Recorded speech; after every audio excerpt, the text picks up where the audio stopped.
Assalamualaikum warahmatullahi wabarakatuh. Saya dari kelompok 10 dengan anggota saya sendiri akan menjelaskan tentang posisi sentral Al-Quran dalam studi Islam. Yang akan kami bahas adalah pengertian Al-Quran, Islam sebagai peradaban ilmu, pengertian studi Islam, posisi sentral Al-Quran dalam studi Islam, dan fungsi Al-Quran dalam kajian Islam. Pengertian Al-Quran. Al-Quran adalah firman Allah yang diturunkan melalui malaikat Jibril ke hati Nabi Muhammad SAW dengan bahasa Arab dan maknanya yang benar. Islam sebagai peradaban ilmu. Iman merupakan salah satu ajaran sentral dalam dakwah Nabi. Dalam Al-Quran, banyak sekali ayat yang berisi perintah Tuhan untuk berpikir, merenung, dan bernalar. Bahkan, ayat Al-Quran yang pertama kali diturunkan adalah perintah untuk Iqra. Pengertian studi Islam. Islam di Barat dikenal dengan istilah Islamic Studies. Secara harfiah adalah kajian mengenai hal-hal yang berkaitan dengan Islam.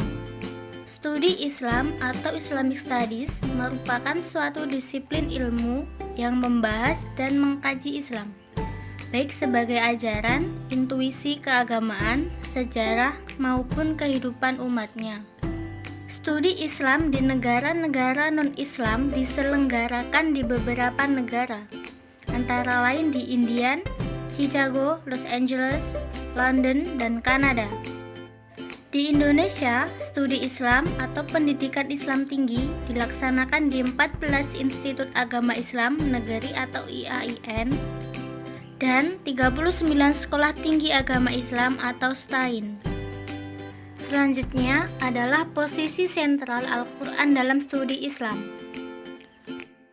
Posisi sentral Al-Quran dalam studi keislaman adalah: pertama, sebagai sumber ajaran inspirasi dan dorongan untuk berpikir kreatif dan kontemplatif. Fungsi yang pertama ini telah menjadi kenyataan dalam sejarah Islam. Kedua, fungsi sebagai Al-Furqan atau pemisah dari yang hak dan yang batil. Al-Quran adalah pedoman hidup kaum muslimin. Dengan demikian, Al-Quran melengkapi diri dengan tata cara yang harus dipedomani dalam berbagai aspek kehidupan, misalnya tentang beribadah, berkeluarga, bermasyarakat, berusaha mencari nafkah, dan lain-lain. Al-Quran sebagai posisi sentral dalam studi Islam memiliki beberapa aspek ajaran Islam yang menjadi suatu bahasan penting untuk menambah kajian pengetahuan umat muslim. Di antaranya yaitu sebagai berikut: akidah atau iman, syariah atau Islam, akhlak atau ihsan. Fungsi Al-Quran dalam kajian Islam. Yang pertama, Al-Quran sebagai sumber nilai. Kedua, Al-Quran sebagai pedoman abadi. Ketiga, Al-Quran sebagai sumber hukum.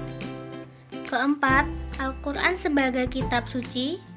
Kelima, paradigma Al-Quran sebagai kitab rahmah. Keenam, fungsi Al-Quran atau Al-Huda, Al-Furqan, Al-Shifa, Al-Mau'izah. Yang ketujuh, Al-Quran sebagai firman Allah. Demikianlah pembahasan tentang posisi sentral Al-Quran dalam studi Islam. Sekian dari saya. Wassalamualaikum warahmatullahi wabarakatuh.